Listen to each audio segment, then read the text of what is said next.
Ce matin-là, ma sœur m'a envoyé un message d'un seul trait qui a mis fin à 15 ans de paix familiale: j'arrête mon travail. Tu t'occuperas de nous pendant que je trouverai mes marques. Pas de salutation, pas de culpabilité, juste une attente. J'ai essuyé mes mains, fixé le message et tapé 4 mots que je n'avais jamais prononcés auparavant: ce n'est pas à moi de le faire. Puis j'ai ouvert mon ordinateur portable et j'ai signé le contrat à l'étranger qui m'attendait dans ma boîte de réception. 10 minutes plus tard, mon téléphone s'est de nouveau allumé: maman. Mais ce qu'elle a écrit ensuite n'a pas seulement mis ma patience à l'épreuve. Cela m'a forcé à choisir entre le sang et la liberté. Avant de plonger dans l'histoire, cliquez sur « J'aime » et dites-moi, avez-vous déjà été la personne responsable qui a finalement dit « non » ? Quand les gens disent que la famille vous ancre, ils ne mentionnent pas à quel point le sol peut sembler lourd quand vous êtes celle qui soutient tout le monde. J'ai toujours été cette personne. Clémence Dubois, 32 ans, responsable des opérations. L'équivalent humain d'une feuille de calcul. Mes parents m'appelaient « la stable ». Ce qu'ils voulaient dire, c'était celle qui ne dit jamais non. Nos dîners de famille semblaient chaleureux de l'extérieur, un rôti au four, le football bourdonnant depuis le salon, des bougies vacillant contre des photos encadrées de vacances que nous n'aurions pas pu nous offrir sans ma carte de crédit. Mais sous le calme, tout était mesuré: mon temps, mon salaire, ma patience. Maman passait le pain et disait: tu sais, l'esprit créatif de ta sœur a juste besoin de soutien en ce moment. Traduction: le dernier rêve raté de Juliette avait une nouvelle facture attachée. Papa grognait derrière sa bière: Clémence, prends la note, comme si c'était une tradition gravée dans la pierre, et Juliette, les cheveux parfaitement décoiffés, la voix douce comme du sirop, souriait comme si elle avait gagné une autre subvention. Je restais assise là, prétendant que les chiffres ne piquaient pas. Je couvrais discrètement le loyer. Je payais l'assurance. Je réglais les factures du vétérinaire pour son chien que je n'avais jamais rencontré. Mon téléphone était plein de rappels étiquetés: facture familiale, une liste qui me rendait fière autrefois. Cela signifiait que j'étais utile, fiable, le ciment. Mais dernièrement, ce ciment ressemblait plus à des menottes. Maman aimait dire que la famille s'équilibre à la fin. Elle n'a jamais vu que « s'équilibrer » signifiait que je saignais un peu plus chaque fois que quelqu'un d'autre faisait des dégâts. Je me disais que c'était temporaire, que Juliette finirait par se reprendre, mais elle ne le faisait jamais. Et d'une certaine manière, j'étais toujours le filet de sécurité. Même Marc, mon petit ami, patient et gentil, avait commencé à le remarquer. « Tu sais, il ne t'aime pas parce que tu arranges tout, n'est-ce pas ?» avait-il dit une fois. Il t'aime parce que c'est pratique. J'avais ri, mais ces mots restaient silencieux et perçants. Le dernier dîner du dimanche auquel j'ai assisté, je me souviens de Juliette arrivant 20 minutes en retard, vêtue d'une tenue qui coûtait plus que mes courses de la semaine. Maman la serrait dans ses bras comme si elle revenait de la guerre. « Tu as eu une semaine tellement difficile », a-t-elle roucoulé. J'ai versé le vin, feignant de ne pas entendre. Plus tard, quand maman s'est penchée et a dit: « Tu as de la chance, Clémence. Tu n'as besoin de personne pour prendre soin de toi. » J'ai souri comme les gens le font quand ils avalent du feu. Cette nuit-là, j'ai ouvert mon application de notes et j'ai fait défiler les dettes à nouveau. Chaque entrée, une petite confession que je n'avais jamais faite à voix haute. La liste s'allongeait: forfait téléphonique, charges, assurance voiture, caution d'appartement. Ce n'était pas seulement de l'argent. C'était la preuve de jusqu'où j'irais pour maintenir la paix. Je ne le savais pas alors, mais la paix était exactement ce que j'étais sur le point de perdre et, d'une certaine manière, de finalement gagner. Cela a commencé petit, comme toutes les fissures. Un paiement en retard ici, tu peux me dépanner jusqu'au mois prochain, là. Mais à l'automne, chaque faveur s'était transformée en ordre permanent. Ma famille ne demandait même plus, elle s'attendait. Puis vint le matin où Juliette annonça qu'elle avait quitté son travail. Elle le fit paraître poétique, comme une déclaration d'amour-propre. C'était toxique, dit-elle au dîner, piquant sa purée de pommes de terre comme une martyre. Je me concentre sur ma santé mentale. Maman joignit les mains, les yeux brillants. C'est tellement courageux, ma chérie. Je fixai mon assiette. Quand j'avais pris un seul jour de maladie l'année dernière, maman avait dit que j'étais dramatique. Le petit ami de Juliette, Antoine, souriait de l'autre côté de la table. Elle construit une marque, quelque chose de créatif. Papa hocha la tête, fier. La foi, c'est ce qui compte. J'avais envie de demander si la foi pouvait payer le loyer, mais je mordis ma langue. Après le dîner, maman me tira à part dans la cuisine. Chérie, Juliette traverse une période difficile, chuchota-t-elle comme si c'était une nouvelle de dernière minute. Elle a juste besoin d'un petit coup de pouce. Tu comprends? Je comprenais. Cette piste était pavée de mes chèques de paie. Cette nuit-là, de retour dans mon appartement, je m'assis dans le noir, avec seulement le bourdonnement du réfrigérateur pour compagnie. Mon application de notes était ouverte. Paiement, facture, assurance, dépôt. Je fis défiler les chiffres jusqu'à ce qu'ils se brouillent. Ce n'était plus un grand livre. C'était une carte de mon propre épuisement. 2 semaines plus tard, le message arriva, le même qui brisa tout. 8 et 12 heures. La lumière du matin était douce, inoffensive. Mon téléphone vibra sur le comptoir. J'arrête mon travail. Tu t'occuperas de nous pendant que je trouverai mes marques. Pas de salutation, pas de culpabilité, juste une supposition. Je le fixai longtemps. Ma brosse à dents toujours dans la bouche. Pendant des années, mon instinct avait été de réparer, d'envoyer de l'argent, d'apaiser le chaos. Mais quelque chose en moi avait changé. Peut-être était-ce la voix de Marc résonnant dans ma tête, tu as payé pour avoir le droit d'être aimé. J'ai essuyé mes mains, ouvert le message et tapé 4 mots, ce n'est pas à moi de le faire. Mes doigts tremblaient en appuyant sur « Envoyer ». C'était comme appuyer sur un bouton qui pouvait faire sauter le seul pont que j'ai jamais connu. Silence. Pas de réponse, juste le léger bourdonnement du ventilateur de la salle de bain et le battement de mon propre cœur. Je suis entré dans le salon, encore à moitié étourdi. Sur l'écran de mon ordinateur portable, il y avait le contrat de Dublin que j'avais eu trop peur de signer. J'ai hésité. Pendant des mois, j'avais trouvé des excuses. Maman paniquerait. Juliette s'effondrerait. Papa me culpabiliserait. Mais pas cette fois. Au moment où j'ai appuyé sur « Signer », une petite notification a clignoté, document terminé. C'était calme, presque anticlimatique, mais j'ai senti quelque chose se dénouer profondément en moi. 10 minutes plus tard, mon téléphone s'est de nouveau allumé. Maman. Je ne l'ai pas ouvert tout de suite. J'ai juste fixé son nom brillant sur l'écran et je jure que l'air a changé.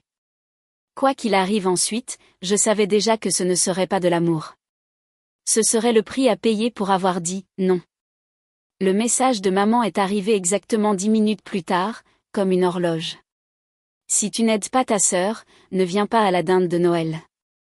Je l'ai fixé jusqu'à ce que l'écran s'assombrisse. Pendant des années, ces mots m'auraient écrasé. Pas parce que je me souciais de la dinde ou des petites discussions, mais parce que l'exclusion signifiait la culpabilité. Et la culpabilité était leur moyen de me garder en orbite. Mais cette fois, j'ai ri doucement, presque incrédule. C'est censé me faire peur, ai-je chuchoté à personne.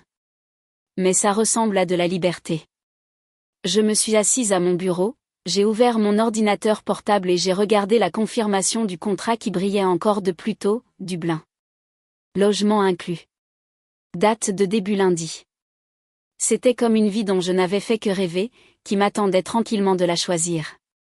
Pour la première fois, j'ai réalisé que ma famille ne vidait pas seulement mon compte en banque. Elle vidait ma capacité à imaginer une vie sans eux. Cela allait changer. J'ai ouvert un autre onglet, ma banque en ligne. Mon pouce est accéléré, non par peur, mais par concentration. Un par un, j'ai fait défiler les paiements récurrents que j'avais supportés pendant des années. Le forfait téléphonique familial, l'assurance voiture de Juliette, les charges liées à la maison de mes parents. Annulé, supprimé, désactivé. Chaque clic était petit mais sismique. Je m'attendais presque à ce que la foudre frappe ou que maman déboule par la porte. Au lieu de cela, il n'y eut que le silence, propre, presque paisible. Mon téléphone a de nouveau vibré. Un message vocal de tante Rose. Cette fois, ma chérie, la famille donne et reçoit. Peut-être que tu pourrais donner un peu plus cette saison. Dieu te le rendra au centuple. Supprimé. Marc a appelé plus tard cette nuit-là. Sa voix était chaleureuse, posée. Tu l'as fait, n'est-ce pas? Je crois que oui, ai-je dit. J'ai finalement dit non. Tu n'as pas dit non, a-t-il corrigé doucement. Tu t'es dit oui à toi-même. Cette phrase m'a marqué. Après que nous ayons raccroché, j'ai commencé un nouveau document intitulé « Plan de sortie ».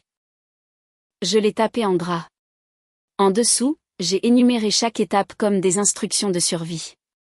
Retirer mon nom de leur forfait téléphonique. Dissocier l'assurance voiture de Juliette. Annuler les charges de la maison des parents. Geler les lignes de crédit partagées. Transférer les économies vers un nouveau compte.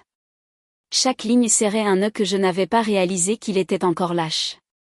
Quand j'ai eu fini, je me suis assise et j'ai expiré.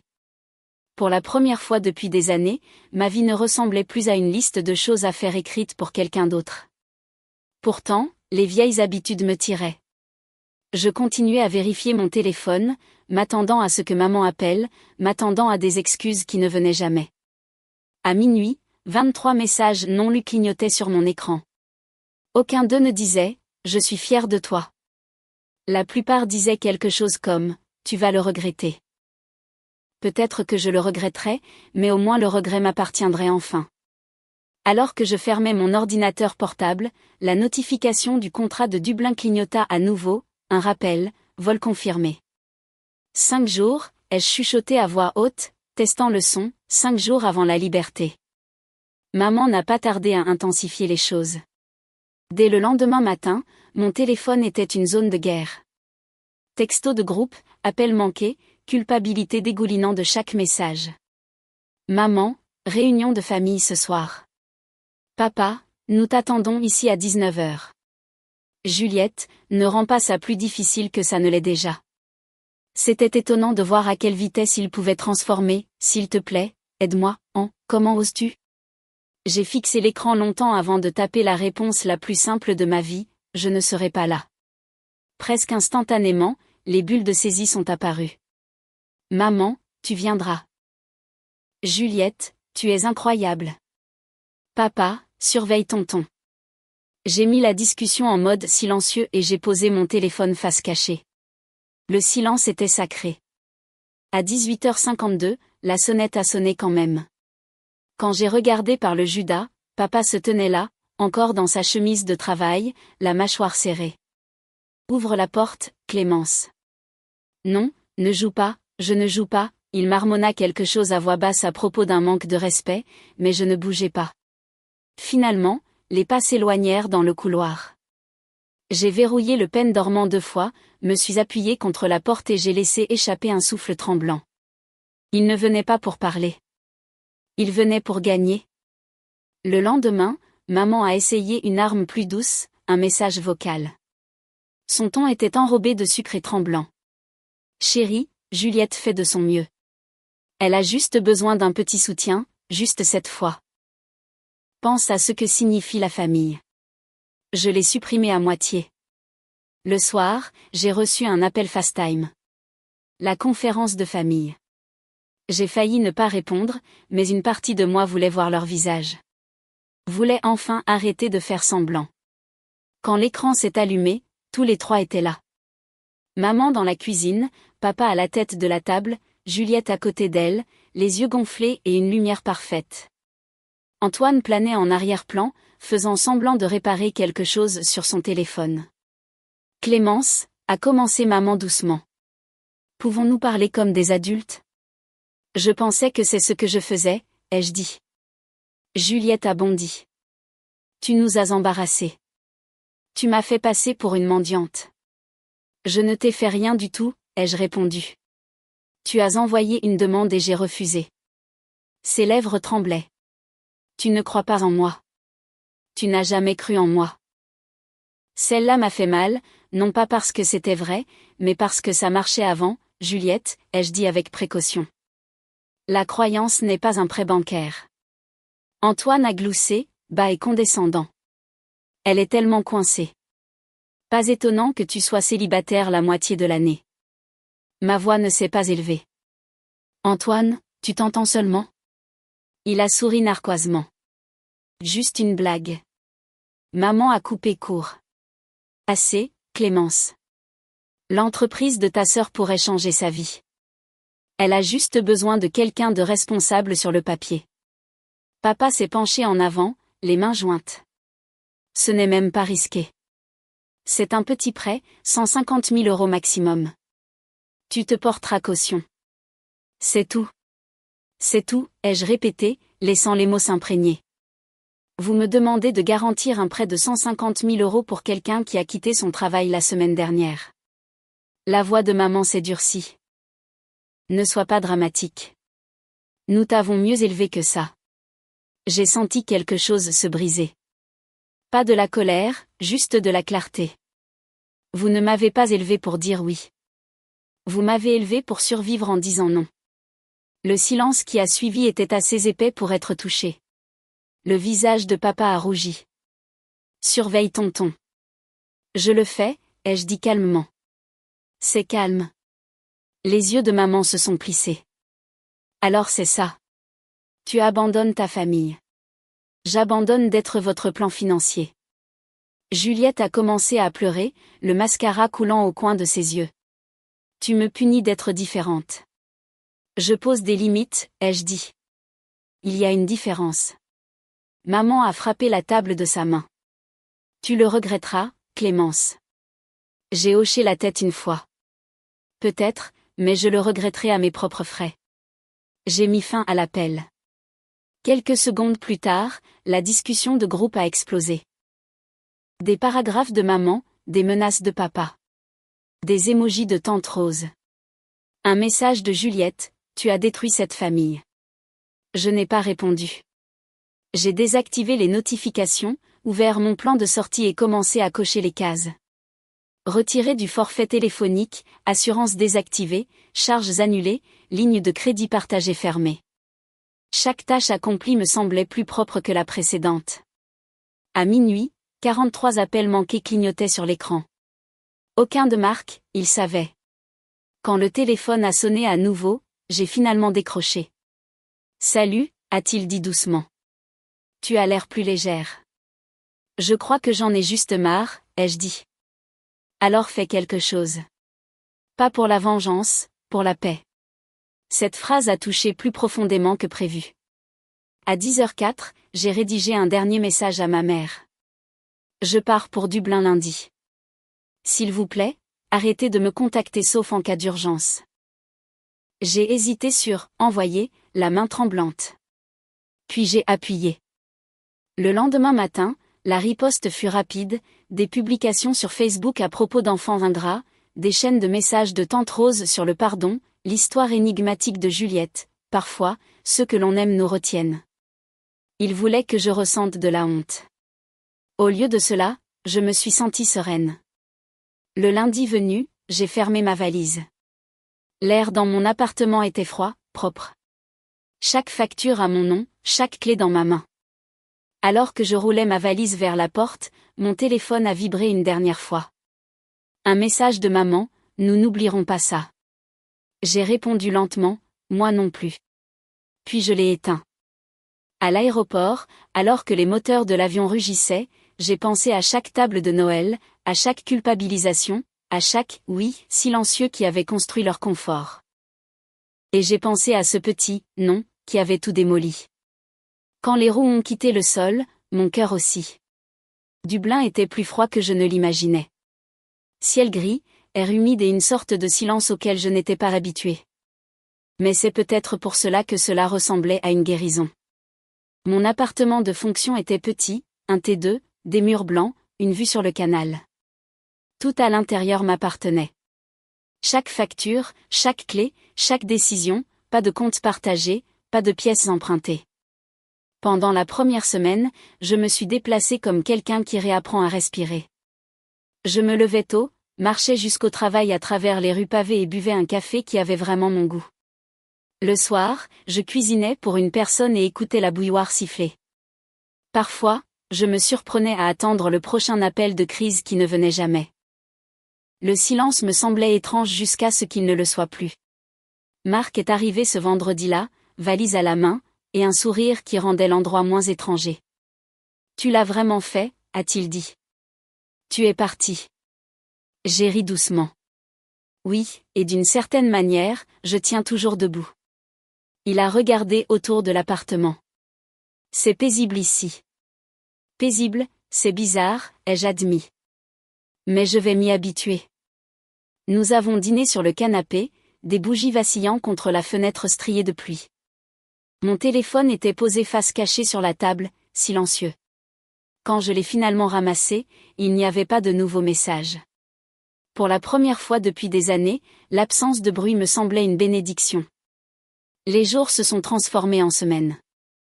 J'ai été promu tôt, j'ai dirigé mon premier projet, je me suis fait des amis qui n'avaient pas besoin d'être secourus. Un après-midi, j'ai fait défiler de vieilles notes, la liste des paiements, des factures, des charges que j'avais autrefois traitées comme une écriture sainte. En bas, j'ai ajouté une dernière ligne, d'être effacée émotionnellement et autrement. Un mois plus tard, maman a laissé un message vocal. Son ton était plus doux cette fois. Nous allons bien, ma chérie. Juliette a trouvé un travail à temps partiel. Ton père te dit bonjour. Je n'ai pas rappelé, mais j'ai souri quand même.